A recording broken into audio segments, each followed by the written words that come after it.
Industry के बारे में बहुत सुन रहे हैं और जिससे लगता है कि हमारे आने वाली जनरेशन का बहुत भला हो सकता बैंक एक सेक्टर है है जी। जिसमें इंडस्ट्री है BFSI यानी कि बैंक, फाइनेंशियल सर्विसेज और इंश्योरेंस।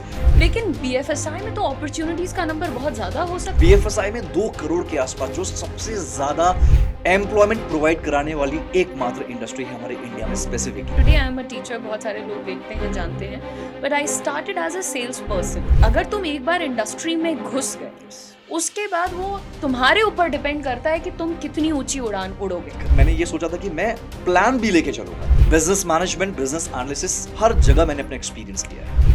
हेलो स्टूडेंट्स, स्वागत है एक बार आपका फिर से हमारे चैनल पर। मेरा नाम है उदिशा और आप लोगों के साथ एक लंबे अरसे से जुड़ी हुई हूँ। आप लोगों के इस स्ट्रगल को, आप लोगों की ये जो एक चाह है सफलता की, इस सबको बहुत करीब से देखा है। और जो सबसे ज़्यादा देखने योग्य बात है कि आप सब अपने काम को लेकर के बहुत डिटर्मिन्ड हैं, आप अडिग हैं। आपने ये ठान लिया है कि मुझे जीवन में कुछ अच्छा करना है, कुछ बड़ा करना है। फेलियर्स का सामना भी आप उतने ही जज्बे के साथ करते हैं और आपका जो ये एक पैशन है, यही कई बार हमारे लिए एक मोटिवेशन का सोर्स बनता है। पर एक चीज़ जो हम नहीं देख पाते हैं, हमसे मेरा मतलब है कि हमारा पूरा अड्डा परिवार नहीं देख पाते हैं, वो है आपका दुख। जब एक मैसेज आता है ना कि मैम 3 बार हो गया और चौथी बार भी मेरा सिलेक्शन नहीं हुआ है, तो जितना दुख आपको होता है शायद उससे थोड़ा सा ज़्यादा ही हमें होता होगा। और आपके दुख को कम करने का हमेशा से कोई ना कोई इंतज़ाम तो अड्डा ने किया ही है। आज ऐसा ही कुछ इम्पॉर्टेंट और कुछ ज़रूरी जो आपके लिए है, आपकी बेहतरी के लिए है और ओवरऑल आपकी ग्रोथ के लिए है, इसे लेकर के मैं एक बार फिर से आपके साथ जुड़ी हूँ। उम्मीद करूँगी कि आप इस पॉडकास्ट को पूरा देखेंगे। और आज हमारे साथ एक बहुत ही खास गेस्ट जुड़े हैं। गेस्ट का नाम है mister Ankur Goswami. Ankur sir is an x banker जिनके पास काफ़ी अच्छा खासा एक्सपीरियंस है। एक्सपीरियंस तो बैंकिंग में भी है, लेकिन एक बहुत स्पेसिफिक इंडस्ट्री में भी है। और उसका नाम आजकल आप कभी अखबार में, तो कभी यूट्यूब पे, तो कभी इंस्टाग्राम में बहुत सुन रहे होंगे। सबसे पहले दोस्तों, इंडस्ट्री के बारे से भी पहले अंकुर सर के बारे में थोड़ा सा जानते हैं और आइए वेलकम करते हैं अंकुर सर को। Hello sir. Hello ma'am. How are you sir? बहुत बढ़िया। How are you feeling sir? बहुत excited, I am very excited. अभी जो यंग माइंड्स को गाइड करना होता है ना, वो सबसे, मुझे लगता है सबसे अच्छी बात है। यस सर, तो I this is a kind of great opportunity for me. Absolutely. एकदम सेम फीलिंग है सर। इनफैक्ट जब आप कहते हैं यंग माइंड्स, यंग के साथ साथ ये बच्चे, ये एक परिवार हैं सर। इन्होंने इतना विश्वास दिखाया है हमेशा अड्डा के ऊपर कि अब मन नहीं करता कि इनके साथ कभी भी कुछ गलत हो या कभी हम इनसे काम चोरी करें। एक्स्ट्रा करने का दिल करता है। और आज जब आपसे मिली और आपने फ्यूचर को लेकर के कुछ आइडियाज़ बताए हैं, तो वाकई बहुत खुश हूँ कि आपके साथ जुड़ करके इन तक वो बातें पहुँचाऊँगी। लेकिन सर, एक इंडस्ट्री के बारे में बहुत सुन रहे हैं और जिससे लगता है कि हमारे आने वाली जनरेशन का बहुत भला हो सकता है। The term is BFSI। ये सर क्या है, क्या ये BFSI? जी, सो मैम सबसे पहले BFSI के बारे में देखिए, नाम से पता चल रहा है अगर मैं BFSI बेसिकली फाइनेंस इंडस्ट्री की बात हो रही है, जी यानी कि हमें लगता है कि बैंक एक इंडस्ट्री है। नहीं, बैंक इंडस्ट्री नहीं है। जी बैंक एक सेक्टर है जी जिसमें इंडस्ट्री है BFSI यानी कि बैंक, फाइनेंशियल सर्विसेज और इंश्योरेंस। इसमें बहुत सारे अलग अलग सेक्टर्स आते हैं, या फिर हम अगर कोई और वर्ड यूज करें तो सब डोमेन बोल सकते हैं। जी। बैंक इज सब डोमेन ऑफ BFSI। वहीं पे फाइनेंस कंपनीज जो होती हैं वो भी सब डोमेन है BFSI की। इंश्योरेंस कंपनीज, आपने सुना होगा, जो म्यूचुअल फंड कंपनीज होती है, जी जिसे हम सर, बोलते हैं बिल्कुल, एसेट मैनेजमेंट कंपनीज, जी जी राइट। इसके अलावा आपने ज़ेरोधा का नाम सुना होगा, बिल्कुल आपने सर। जो शेर खान सुना होगा, ये सब आपके स्टॉक ब्रोकर कंपनीज हैं। Right. तो ये सब जितनी भी कंपनीज हैं, सब BFSI का हिस्सा है इस Right. वक्त। यस, तो अगर बात करें इन शॉर्ट, अगर मैं बताऊं कि BFSI कितनी डिमांडिंग है, ये बहुत ज्यादा डिमांडिंग है। इसका एक वर्ड, एक सेंटेंस में बोलूंगा कि वर्ल्ड की सबसे बड़ी इंडस्ट्री में से एक है। सर, यहाँ पे ऐड करना चाहूँगी, अभी मैं एक बहुत ही पॉपुलर यूट्यूबर का वीडियो देख रही थी और उन्होंने बहुत ही डायरेक्ट होकर के कहा कि अगर तुम्हें तरक्की करनी है या तुम्हें नौकरी करनी है, सफल होना है, तो BFSI को एक्सप्लोर करो। Exactly ma'am. तो वहाँ से मेरे दिमाग में ये वर्ड बैठ गया and I want to understand more कि सर BFSI जो आप कह रहे हैं, जैसे आपने हमें बताया कि banking, finance, insurance, stock market, ये सारी चीज़ों का तो सर जैसे अभी हमारे स्टूडेंट्स हैं वो बैंक जॉब्स की तैयारी करते हैं, अब जब आप बीएफएसआई की बात कर रहे हैं तो यार यहाँ तो जैसे अभी मान लीजिए हमारे पास 35-40 हज़ार अपॉर्चुनिटीज आती हैं, लेकिन बीएफएसआई में तो अपॉर्चुनिटीज का नंबर बहुत ज्यादा हो सकता है फिर। बिल्कुल। अगर मैं एक फिगर की बात करूं, जी सर। एक साल में, सिर्फ एक साल के अंदर अंदर कितने लोग अपना करियर शुरू करते हैं बीएफएसआई इंडस्ट्री में, वो वैल्यू है 5 से 6 लाख। Oh my God. और कितने लोग काम कर रहे हैं, वो है टोटल 2 करोड़ लोग। ये पूरे इंडस्ट्री की मैं बात कर रहा हूं, पूरे इंडस्ट्री में इतनी वैल्यू नहीं है। लाइक आईटी की अगर बात करूं, राइट। जो लोग वर्किंग हैं, अगर उसकी मैं एक फिगर बताता हूं, तो आईटी में भी इतना नहीं, आईटी में भी करीब करीब 70 लाख लोग हैं, लेकिन बीएफएसआई में 2 करोड़ के आसपास, जो सबसे ज्यादा एम्प्लॉयमेंट प्रोवाइड कराने वाली एकमात्र इंडस्ट्री है हमारे इंडिया में स्पेसिफिकली। वाओ। यस। अगर मैं बात करूं कि कितनी बड़ी ये इंडस्ट्री है, कितनी बड़ी इंडस्ट्री है, तो इसकी जो वर्ल्ड की जो मार्केट वैल्यू होती है वो है $44.2 ट्रिलियन। अमेजिंग, ये अमेजिंग। यस। एंड देखिए, समझिए आप एक बात को समझिए, कितनी रोज हमारी कोई ना कोई कंपनी स्टैब्लिश होती है जी। बहुत सारी जो फाइनेंस कंपनी है वो बैंक में तब्दील होती है। करेक्ट। जैसे एग्जांपल के तौर पे एयरटेल अब पेमेंट बैंक भी बन चुका है। एग्जांपल के तौर पे पेटीएम, हालांकि जो कंट्रोवर्सीज है उस पे हम अभी नहीं जा रहे, हमें एक बेसिक समझना है। पेटीएम एक एप्लीकेशन था, पेटीएम एक फाइनेंस कंपनी थी, फिनटेक कंपनी थी, और उसने क्या किया, फिनटेक कंपनी के बाद उन्होंने स्टार्ट किया अपना पेटीएम पेमेंट बैंक। तो ये बैंक में तब्दील हो रही है, मतलब इनके जो काम है, इनके जो फंक्शंस हैं, वो डे बाय डे बढ़ते जा रहे हैं। जब फंक्शंस बढ़ रहे हैं तो डेफिनेटली इनके एम्प्लॉयमेंट भी ये जनरेट करेंगे ही करेंगे। रीजन बीइंग, इनकी और भी कैटेगरीज आ रही है, अलग अलग वर्टिकल्स, यानी कि अलग अलग डिपार्टमेंट्स आ रहे हैं। डिपार्टमेंट्स आएंगे तो वहां पे इनको एम्प्लॉयज की जरूरत पड़ेगी। तो एम्प्लॉयज मतलब बैंकर्स। अब बैंकर्स मतलब होता है कि ये एक्सपर्ट, अगर किसी को बैंकिंग, थोड़ी बहुत बैंकिंग पता है, थोड़ा बहुत प्रेजेंटेशन पता है, तो उनका करियर, बेशक उनका करियर बीएफएसआई इंडस्ट्री में बनना ही बनना है। That's amazing. और आपको इतना कुछ इस इंडस्ट्री के बारे में पता है, like so much of solid data, तो ये तो बहुत ही अमेजिंग चीज़ है। लेकिन बीएफएसआई के बारे में चलिए एक अच्छी शुरुआत हो गई, बट अंकुर सर मैं आपके बारे में थोड़ा सा, कि आपका बैंकिंग से इस तरफ कैसे रुझान हुआ और कैसे आज की डेट में आप इतने लोगों को ट्रेन कर चुके हैं, सक्सेसफुली प्लेसमेंट दिला चुके हैं, तो how did this journey start? मैं मैम आपको अपनी सारी पूरी जर्नी, जो मेरी 15 साल का एक्सपीरियंस है मेरे पास, सो 15 साल का जो मैंने जिस इंडस्ट्री में काम किया, मैं थोड़ा सा हाईलाइट करता हूँ। मेरी जो पहली इंडस्ट्री थी जहाँ पे मैंने अपना करियर शुरू किया था, ये वो इंडस्ट्री है जब बच्चे कंफ्यूज होते हैं, जब लोगों को लगता है कि अब क्या करूं, समझ में नहीं आ रहा, ग्रेजुएशन हो गया, अब क्या, कौन सी जॉब की जाए। तो वही एक इंडस्ट्री है जिसे हम कहते हैं बीपीओ। जी, मैंने अपनी करियर की शुरुआत की थी कॉल सेंटर से। कॉल सेंटर से शुरुआत करने के बाद जो मैं जिस डोमेन में था, जिस प्रोसेस में था, वो था बैंकिंग प्रोसेस। अच्छा। वहां से मैंने रिसर्च करना शुरू किया कि कैसे ये बैंकिंग इंडस्ट्री कितनी ज्यादा कितना ज्यादा वाइड है, कितनी वास्ट इसमें अपॉर्चुनिटीज है कितनी ज्यादा। तो मैंने फिर सोचा कि क्यों ना इसमें करियर बनाया जाए। तो मैं एकदम पूरी तरह से मैं अपने कम्युनिकेशंस, अपनी पर्सनालिटी, अपने एनालिटिकल स्किल्स पे मैंने काम करना शुरू कर दिया। फिर जो मेरी पहली बैंक थी, that was Utkarsh small finance bank, वो मैंने ज्वाइन किया। हालांकि दैट वाज एक एंट्री लेवल थी वो बेसिकली। और जब मैंने बैंक ज्वाइन किया तो बैंक लाइसेंस्ड बैंक बनने वाला था, यानी कि वो बैंक नहीं था, फाइनेंस कंपनी था। तो फाइनेंस कंपनी हालांकि बैंक में तब्दील हो रही है, इसका मतलब बहुत सारे काम। तो मेरे पास एक बहुत बड़ी अपॉर्चुनिटी, मैंने अपना बैंकिंग करियर उत्कर्ष में स्टार्ट किया बैकएंड ऑपरेशंस में। और वहां पे मैंने जैसे मैंने कहा कि मैंने काफी सारे स्किल्स एडॉप्ट कर लिए थे, डेवलप कर लिए थे। तो उस केस में मुझे अपॉर्चुनिटी मिली कि मैं 2-3 प्रोसेस को सेटअप करूं बहुत इनिशियल लेवल पे। तो कुछ प्रोसेस हैं कैश मैनेजमेंट सर्विसेज, एक होता है पेमेंट रिकंसिलेशंस, जैसे आईएमपीएस, एनईएफटी, आरटीजीएस, जो हमारे इंडिया के पेमेंट सर्विसेज हैं। इनके जो प्रोसेस होते हैं, ये पेमेंट होता कैसे है, पेमेंट अगर हो गया, पेमेंट को रिकंसाइल कैसे किया जाए, ये पूरा प्रोसेस उत्कर्ष में मैंने सेटअप किया था। उसके अलावा एटीएम ऑपरेशंस, मतलब अगर हमारी ब्रांचेस हैं, उन ब्रांचेस में जो एटीएम्स अवेलेबल हैं, वो एटीएम्स में कैश है या नहीं, उन एटीएम्स में कितने कैश जाने हैं, और वो एटीएम वर्किंग है, फंक्शनल है, ये सब कुछ मैंने स्टार्ट किया था उत्कर्ष बैंक में। उसके अलावा बहुत सारे अलग अलग टीम में काम किया।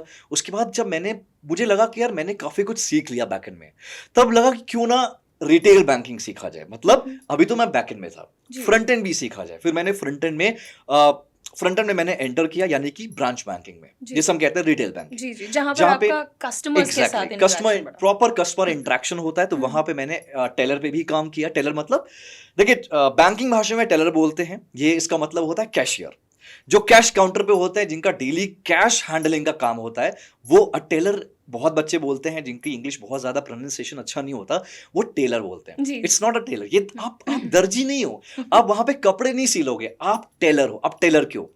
टेलर का मतलब होता है टैली करना, आपके जो अकाउंट्स हैं, आपको अकाउंट्स टैली करना है, राइट। तो इसका मतलब आप टेलर हो। तो मैंने टेलर पे भी काम किया। उसके अलावा मैंने कस्टमर डीलिंग में बहुत ज्यादा काम किया, कस्टमर ऑपरेशंस में काम किया, एंड देन उसके बाद सेल्स की तरफ मैंने अपना इंटरेस्ट दिखाया।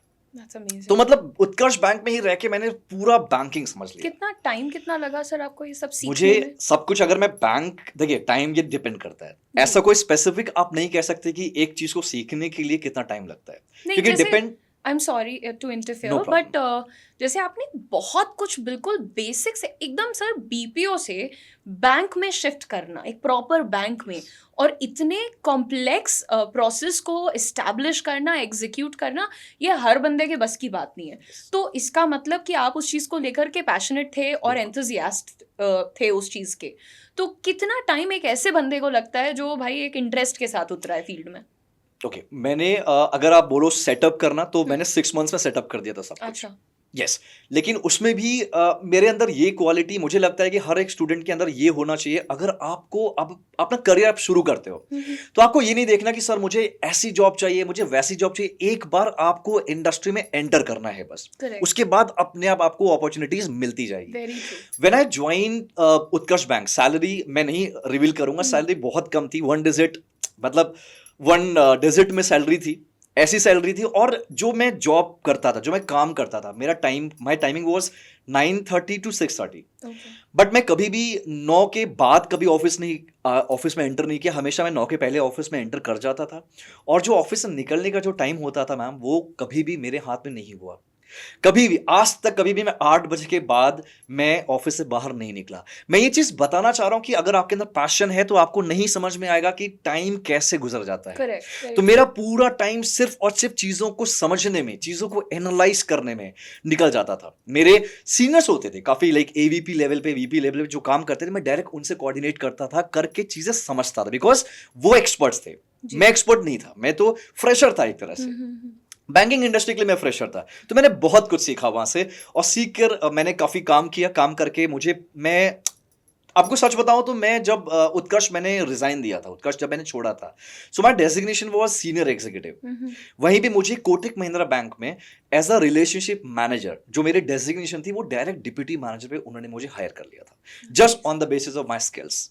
तो मैंने कोटक ज्वाइन किया, वहां पे रिलेशनशिप मैनेजर के तौर पे काम किया, जिसमें मल्टीपल प्रोडक्ट्स, जितने भी बैंकिंग के प्रोडक्ट्स होते हैं, जी। ये बेसिकली एक कस्टमर डीलिंग और कस्टमर इंटरेक्शन एंड सेल्स का रोल होता है, जी, जी। Relationship manager. ये डिमांडिंग रोल है इस वक्त। बिल्कुल। और बीएफएसआई में सबसे ज्यादा अगर जॉब अपॉर्चुनिटी है, वो है आरएम्स की, जी। यानी रिलेशनशिप मैनेजर की। बिल्कुल। एंड आपको सिर्फ बैंक की ही नहीं, इंश्योरेंस, बैंक, ब्रोकर फर्म, हर जगह आरएम की पोजीशन मिल जाएगी। बस ये है, कंपनी को चाहिए, बैंक्स को चाहिए कि आपके अंदर वो स्किल्स होने चाहिए जो स्किल्स वहां पर रिक्वायर्ड है।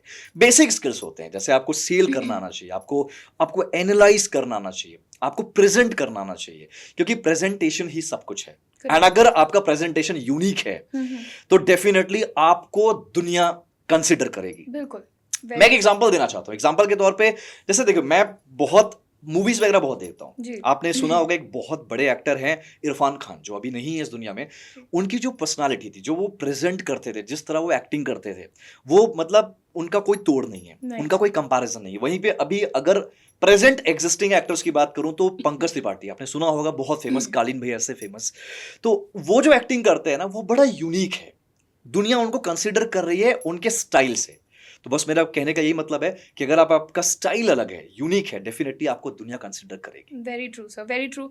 एंड जब आपने बताया कि आपने शुरुआत बीपीओ से की थी, तो अब देखिए, लोगों का, जनरल पब्लिक का एक अप्रोच होता है कि अरे ये नौकरी तो बुरी है, या किसी भी नौकरी को छोटा कह देना, बुरा कह देना, पता नहीं किस परसेप्शन से आते हैं। बट मैंने भी अपनी एक बहुत ही रैंडम जॉब से स्टार्ट किया था। Today I am a teacher, बहुत सारे लोग देखते हैं, जानते हैं, but I started as a sales person. And why do you think कि आज मैं कैमरा के सामने बैठकर क्लास कर सकती हूँ, या मेरे वीडियोस को इतने सारे लोग देखते हैं, या मैंने इतने सारे लोगों को ट्रेन किया, या आपने इतने सारे लोगों को ट्रेन किया, जबकि हम दोनों दो ऐसी जगह से आ रहे हैं सर जहाँ पे जनरली अगर एक बच्चे को बोला जाता है कि बेटा ये नौकरी कर लो, तो कहता है अरे नहीं नहीं ये तो छोटी नौकरी है। बट जैसा कि आपने कहा कि अगर तुम एक बार इंडस्ट्री में घुस गए, Yes. उसके बाद वो तुम्हारे ऊपर डिपेंड करता है कि तुम कितनी ऊंची उड़ान उड़ोगे, Correct. Right? It's about your energy, your enthusiasm. तो नौकरी को छोटा समझना या किसी जगह को कम आंकना, ये कुछ कमियां हैं यार। दूसरों से इन्फ्लुएंस मत हो। जो एक रियल लाइफ एग्जाम्पल आपके सामने है, जो चीज़ें हम देख के मोटिवेटेड हो सकते हैं, उनसे सीखिए आप सभी। तो सर इतना कुछ आपने मुझे BFSI के बारे में बताया, अपनी जर्नी के बारे में बताया। तो जैसे आपने कहा कि एक बहुत ज़्यादा हैवी डिमांड है for the role of relationship manager. अगर मैं एक ये पूछूं कि जैसे हमारे स्टूडेंट्स हैं, ज़्यादातर सरकारी बैंक में जाना चाहते हैं, और कोई गलती नहीं है, बिल्कुल जाओ, सरकारी is a good option, stable है, सेफ है, कोई टेंशन नहीं है। लेकिन कभी कभी ऐसा, मुझे सर पर्सनली मेरा ओपिनियन ये है कि 2 साल 3 साल, कई बार बच्चे 4 साल लगा देते हैं, उसी में बैठे हुए हैं, टाइम जाता जा रहा है। डू यू थिंक इस तरीके से एक मतलब अनरेस्ट्रिक्टेड अपना टाइम किसी एक ही चीज़ पर लगाते जाना एक वाइज डिसीजन है? मैम देखिए, इस पे मैं एक रियलिस्टिक स्टोरी बताऊंगा, जी सर। जो कि एक रियल स्टोरी जो मेरी खुद की है। जी सर। और फैक्ट है, ये सच्चाई है। मैं सिर्फ ये नहीं बोल रहा कि मैं स्टेट वाइज की बात नहीं करूंगा। हालांकि एक कहावत है कि अगर आप यूपी बिहार से हो तो आपके खून में होता है सरकारी नौकरी की तैयारी करना। और मैं यूपी से हूँ बेसिकली। सो मैम, मैंने जो प्रिपरेशन करना शुरू किया था करीब करीब 14-15 साल पहले स्टार्ट किया था। तो इनका एक करियर पावर कैप्सूल करके आता था। जी जी, उसमें बिल्कुल। जनरल अवेयरनेस के पूरे बहुत अच्छे से डिजाइन किया रहते थे। तो उस पे उसके जरिए पढ़ता था मैं। तो मैंने भी काफी करीब करीब 3 साल पढ़ाई किया, 3 साल प्रिपरेशन किया बेसिकली। यस, बट मेरा अगर मैं बात करूं कि IBPS के किस लेवल तक गया, यस मैंने इंटरव्यू भी दिया है, 2 बार इंटरव्यू दिया, बट अनफॉर्चुनेटली ओवरऑल में मैं डिस्क्वालीफाई हो जाता था, राइट। लेकिन मैंने कभी हार नहीं मानी। मैंने एक चीज अपने अंदर सोचा था एक दिन, मैंने ये सोचा था कि मैं प्लान बी लेके चलूंगा। आई नो कि कहीं ना कहीं प्लान बी वर्क नहीं करता। लोगों को लगता है कि जो बहुत डिटरमिनेंट होते हैं वो प्लान बी को नहीं एग्जीक्यूट करते हैं, प्लान बी के बारे में नहीं सोचते। बट मुझे ऐसा लगता है कि ठीक है, आप डिटरमिनेंट हो, दैट्स फाइन, बट आपके पास प्लान बी भी होना चाहिए। दोस्तों, आप एक चीज समझो, प्लान बी क्यों? क्योंकि जरूरी नहीं है कि आप, चलो ठीक है, ये मानते हैं कि आप बहुत स्किल्ड हो, आपको बहुत नॉलेज है, लेकिन कभी कभी मैं किस्मत नहीं कहूंगा, मैं टाइम कहूंगा। कभी कभी समय भी खराब होता है। करेक्ट। जो मेरा था, मेरा समय खराब था, मेरी किस्मत खराब नहीं थी। हाँ, ये बात अलग है कि मुझे कोई गाइड करने वाला नहीं था, तो उस समय मैं अपने आप को बहुत ज्यादा नेगेटिव वर्ड्स बोलता था कि मेरी किस्मत खराब है। बट मुझे रियलाइज हुआ, जब मुझे एक्सपीरियंस हुआ था, मुझे लगा नहीं यार, मेरा समय खराब था, अब समय अच्छा है मेरा। तो मैंने अपने ऊपर काम करना बंद नहीं किया, मैं अपने स्किल्स पे काम करता रहा। और आज ये टाइम है कि उसी समय की अगर बात करूं तो जब मेरा नहीं हुआ कहीं पे, तो मैंने जॉब करना शुरू किया। तब मैंने कॉल सेंटर में शुरू किया, और जो मेरी फर्स्ट कंपनी थी वो बहुत फेमस एक इंटरनेशनल कंपनी थी। उसके बाद जो मैंने दूसरी कंपनी स्टार्ट की वो भी मेरी कॉल सेंटर में ही थी, बट वो थी विप्रो। मेरी जो सेकंड जॉब थी वो विप्रो में थी। विप्रो के बाद डायरेक्टली मुझे उत्कर्ष से ऑफर आ गया। फिर धीरे धीरे मैं एक सीढ़ी पे सीढ़ी में चढ़ता गया, मैं डेवलप करता गया, मैं प्रोग्रेस करता गया। कोटेक्स से जो मैंने रिजाइन दिया था, कोटेक्स से तब मैं मैनेजर लेवल पे था। उसके बाद मेरी जो मेरी करियर रही है वो एजुकेशन की तरफ रही है, और मैं ट्रेनिंग, लर्निंग एंड डेवलपमेंट में रहा हूँ। मैंने sales strategy, business management, business analysis, हर जगह मैंने अपना एक्सपीरियंस लिया है। और अगर बात करूं टीचिंग की, अगर बात करूं कि कैसे ये ट्रेनिंग का कैसे रहा, तो स्टार्टिंग से बचपन से पढ़ाने का बहुत पैशन था। लोगों को शौक होता है, मेरे अंदर जुनून था पढ़ाना। तो मैं ये अपने जो मेरी कॉर्पोरेट्स लाइफ चल रही थी, जो बैंकिंग इंडस्ट्री का एक्सपीरियंस था, उसके साथ साथ मैं बच्चों को पढ़ाता भी था। राइट। मैंने फ्री एजुकेशन दिया है। मैंने बहुत सारे बच्चों को लाइक बैंकिंग और IBPS के लिए स्पेसिफिकली मैंने प्रिपेयर भी किया है। यस। तो अब मैम मैं आता हूँ आपके क्वेश्चन पे, जो आपने क्वेश्चन पूछा कि इतना लंबा टाइम देना सही है या नहीं। गाइज, मैं एक चीज बताऊंगा दोस्तों आप सबको, कि अगर आप डिसाइड करते हो कि आपको आज से सरकारी नौकरी की तैयारी करनी है, तो एक टाइमलाइन लेके चलो आप। 1 साल या 2 साल, मुझे लगता है 2 साल इज इनफ। 2 साल एक इनफ टाइम होता है। आप इवन UPSC की भी बात करो तो वो भी काफी 2 साल इनफ है, राइट। हम IBPS की बेसिकली बात कर रहे हैं, हम बैंकिंग की बात कर रहे हैं, 2 साल काफी होता है। क्योंकि आपका जो कोर्स है वो 6 महीने में कंप्लीट हो जाएगा, राइट? उसके बाद आपके प्रैक्टिस, आपके मॉक टेस्ट, ये सब 2 साल में होता है। अगर आप 2 साल में क्लियर करते हो, मैं ये नहीं बोल रहा कि आप गिव अप कर दो, आप गिव अप मत करो। आप कॉर्पोरेट में अपना स्टैब्लिश करो, कॉर्पोरेट में अपनी जॉब देखो, एक किसी ना किसी इंडस्ट्री में, जैसे हमने बोला बीएफएसआई इंडस्ट्री काफी डिमांडिंग है, काफी ग्रोइंग है, राइट? आप बीएफएसआई में अपना करियर शुरू करो। लेकिन अगर आपको लगता है कि नहीं, मुझे सरकारी में ही अपना करियर बनाना है, बट आपके पास प्लान भी एटलीस्ट है, आप अपने प्राइवेट जॉब या फिर बीएफएसआई के जो जॉब है उसके साथ साथ आप अपनी तैयारी कर लो।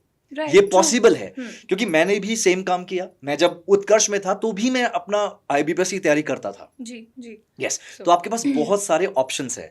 लेकिन हाँ, अगर आपको लगता है कि आप सरकारी बैंक की तैयारी 4-5 साल में कर रहे हो, 4-5 साल हो गया है, फिर भी आप लगे हो, तो मुझे लगता है वो तो ठीक है, लेकिन साथ में आपको प्राइवेट बैंक ज्वाइन कर लेना चाहिए या प्राइवेट इंडस्ट्री में एंटर कर लेना चाहिए। राइट, क्योंकि मुझे ऐसा लगता है सर कि जब आपके पास एक फाइनेंशियल फ्रीडम आती है, क्योंकि अगर आप 5,000 की भी एक सैलरी से कहीं शुरू कर लेते हो और साइड बाय साइड प्रिपेयर कर रहे हो, तो ऑटोमेटिकली आपके अंदर की जो ये भावना होती है ना, अगर ये नहीं हुआ तो क्या होगा, और इस चक्कर में कई बार बच्चा बहुत नेगेटिव हो जाता है, मोटिवेशन ख़त्म हो जाता है, दुनिया भर के ताने सुनने लगता है कि 3 साल से तो पेपर दे रहा है, कुछ नहीं हुआ है। तो ये सारी चीज़ों से आप बच सकते हो। इसलिए मुझे ऐसा लगता है कि थोड़ा सा पहले से प्लान करके चलो। जैसा कि सर ने कहा, एक टाइमलाइन लेके चलो यार, कि इतना टाइम हो गया, बहुत अच्छी बात, नहीं हुआ तो एक नौकरी पकड़ूंगा और उसके साथ ये करूंगा। देखो, तुम्हारा सपना है, छोड़ो मत, लेकिन अपने आप को उसके पीछे बिल्कुल बर्बाद कर देना ये भी कोई सही तरीका नहीं है। तो सर, जब हम बीएफएसआई की बात करते हैं, तो क्या बीएफएसआई के लिए कोई स्पेसिफिक कोर्स, डिप्लोमा, कुछ ऐसा करना पड़ता है, या जैसे कोई भी बच्चा है वो मान लीजिए उसने ग्रेजुएशन किया है सिंपल सा, तो वो उस चीज़ में अपनी एंट्री मार्क कर सकता है? यस मैम, देखिए, सबसे इंपॉर्टेंट चीज है जो आपने अभी बोला कि कोई कोर्स करना होता है। मैं कहूंगा सर्टिफिकेशंस या कोर्स इज नॉट मैंडेटरी। अच्छा। लेकिन सबसे इंपॉर्टेंट चीज जो है वो है स्किल्स। आप वो स्किल्स लाओगे कहां से, ये मैटर करता है। आपको चाहिए गाइडेंस, आपको चाहिए एक ऐसा एक्सपर्ट जिसको इन सब चीजों को बनाया है, जिसने, या फिर ये कहें कि जो इन सब अलग अलग सिचुएशन से गुजर चुका है। आपको ऐसे एक्सपर्ट चाहिए, मार्गदर्शक चाहिए आपको। करेक्ट। अगर आप स्किल्स की बात करोगे तो आपको सिर्फ और सिर्फ, देखिए, अगर मैं बात करूं बीएफएसआई में ना, बीएफएसआई में अलग अलग कंपनीज हैं, अलग अलग बैंक्स हैं। बैंक्स में जो भी जॉब रोल्स होते हैं, एक एग्जांपल के तौर पे आरएम ले लेते हैं, हम आरएम की बात कर रहे थे। रिलेशनशिप मैनेजर में अगर आपको बनना है, आरएम बनना है, तो आरएम बनने के लिए आपको बहुत सारे अलग अलग स्किल सेट्स कंपनी डिसाइड करके रखती है कि अगर हम कैंडिडेट को हायर करेंगे तो ये सारे स्किल्स उसके अंदर होना चाहिए जी। आपको उन स्किल्स में काम करना होगा। अब वो स्किल्स, ट्रस्ट मी, आप वो गूगल और वो किताब पढ़ के आप वो स्किल्स नहीं सीख सकते। कहते हैं ना, एक डायलॉग है, मैंने किताबें कम, इंसान ज्यादा पढ़ा है। तो वो चीज आपको करनी होगी। आपको अगर 1000 लोगों के बीच में खड़ा कर दिया जाए, आपको अचानक कोई टॉपिक दे दिया जाए, अगर आप वो बोल ले रहे हो 2 मिनट, 5 मिनट, 10 मिनट, तो इसका मतलब आप स्किल्ड हो। ट्रस्ट मी, अगर मैंने बहुत सारे बच्चों को ट्रेन किया है, मैंने बताया कि मैंने हजारों बच्चों को ट्रेन किया है मैम। तो मैं एक टास्क देता था, मेरा टास्क होता था सिर्फ और सिर्फ, देखो, इंसान सबसे ज्यादा अपने बारे में जानता है। मैं एक टास्क देता था कि 3 मिनट से 5 मिनट अपने बारे में बोलो। बच्चे वो भी नहीं बोल पाते थे। नहीं, वो 3 मिनट, 1 मिनट में थोड़ा सा हेजिटेट करने लगेंगे। करेक्ट। तो ये सब चीजें आपको सीखनी होगी। देखिए, देखिए, सीखने के लिए कोई ना कोई प्लेटफॉर्म से जुड़ना पड़ेगा। अभी फिलहाल अगर मैं बात करूं करंट टाइम पे, तो जो हम अड्डा है, अड्डा का जो परिवार है, वो आपके लिए बहुत कुछ ना कुछ लाता रहता है। तो इसी तरह हम कुछ लेकर आ रहे हैं दोस्तों आप सबके लिए, जो आपके लिए एक करियर पॉइंट ऑफ व्यू के लिए बहुत बड़ा फायदेमंद साबित होने वाला है। ये सरप्राइज है हालांकि, और ये सरप्राइज आपने बहुत सारी वीडियोस में सुना होगा, 23 जुलाई। जी हाँ, तो 23 जुलाई को कुछ बहुत बड़ा आने वाला है आप सबके लिए, एक बहुत बड़ा सरप्राइज है, और वो सरप्राइज आपकी जिंदगी बदल सकता है, आपको स्किल्ड बनाएगा। तो दोस्तों, यहाँ पर आज हमें बहुत कुछ जानने को मिला। इनफैक्ट मेरे अंदर एक नई ऊर्जा आ चुकी है कि देखो, रास्ते कभी खत्म नहीं होते हैं, बस लोग कोशिश करना छोड़ देते हैं। और कहीं ना कहीं आज ये चीज़ें जानकर, इनके बारे में सुनकर, एक उम्मीद मन में आई है कि हर वो बच्चा जो थक चुका है या शायद थोड़ा सा कह सकते हैं डिसअपॉइंटेड महसूस कर रहा है, उसके लिए भी कुछ नया, कुछ बेहतरीन और कुछ बहुत ही ज़्यादा अमेजिंग लेकर के अड्डा 24/7 आ रहा है। It is going to be about BFSI, but और भी बहुत कुछ। ये सारी चीज़ें आपके स्किल्स, आपके फ्यूचर के लिए हम लेकर के आने वाले हैं विद अंकुर सर। तो अगर आप इसके बारे में और डिटेल्स चाहते हैं तो बस जुड़े रहिए अड्डा 24/7 के साथ, और हम आते रहेंगे लेकर के आपके लिए regular updates. Thank you so much for watching, and thank you so much Ankur sir for joining thank you us. So much ma'am, thanks a lot.